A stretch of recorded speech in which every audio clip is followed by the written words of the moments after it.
welcome back to my channel. I'm doing a tutorial on reverse single crochet today. Reverse single crochet is also known as the crab stitch, and it creates this twisted border that you see here on this bag. Reverse single crochet is going to be worked in the opposite direction of your typical single crochet stitches. So if you're right-handed like me, you would typically start a border at this stitch right here and work this direction. But for reverse single crochet, we're going to start at the last stitch. We're going to insert our hook right here. Add our new working yarn.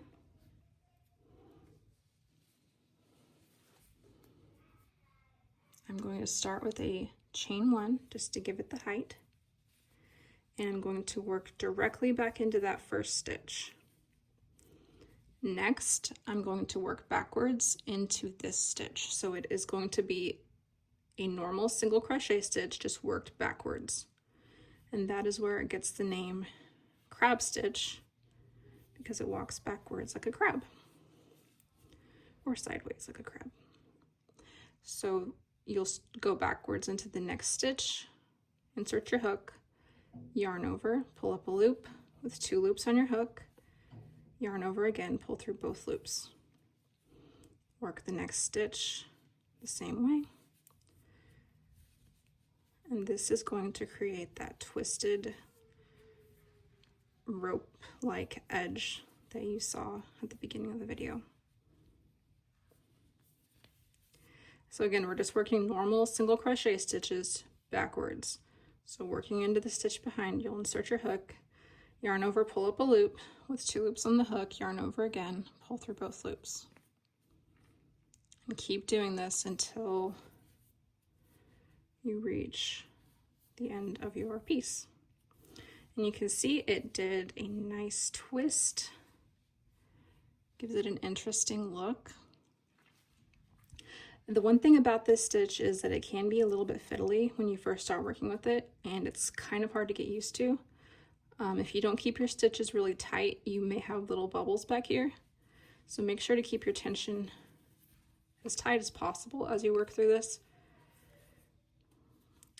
I'll give you an example of one that has a bubble on it. So just keep your tension as tight as you can in that first loop on your hook to create a correct stitch. But if it's a little bit too loose, and go into that next stitch, it's going to have that bubble back there, and you don't want to have that on the back of your work. So just make sure you keep your stitches very tight on the loop on your hook, very tight, and that should avoid those bubbles. So that's what reverse single crochet looks like. If you find this to be too fiddly and irritating, I have a hack for you, which I sometimes use if I'm having trouble. And this is going to be worked in the same direction as you normally would crochet. So you would insert your hook, pull up your border yarn, chain 1, and at the beginning of every stitch, before you insert the hook, you'll rotate your entire hook all the way around your work, all the way around. So that will twist that yarn for you. So then you'll work a regular single crochet, twist the hook around. That's no tail I need to keep out. Work a regular single crochet, twist your hook all the way around, single crochet, rotate your hook.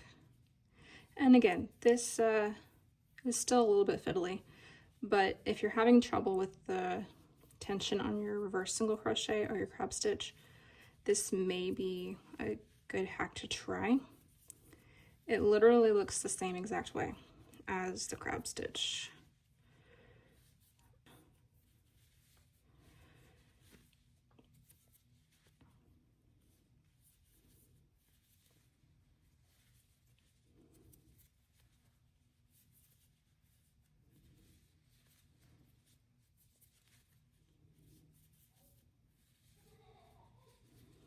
So there you have it. That is the rotated single crochet. I just made that up. rotate your hook single crochet. And this is the crab stitch. So you can tell that they are pretty similar. You can't really tell a difference, or I can't tell a difference. So, question for you. Would you rather try single crochet with the loop-de-loop, or would you rather try the reverse single crochet crab stitch? Tell me what you think. I hope this was helpful, and I hope that you give both of these a try.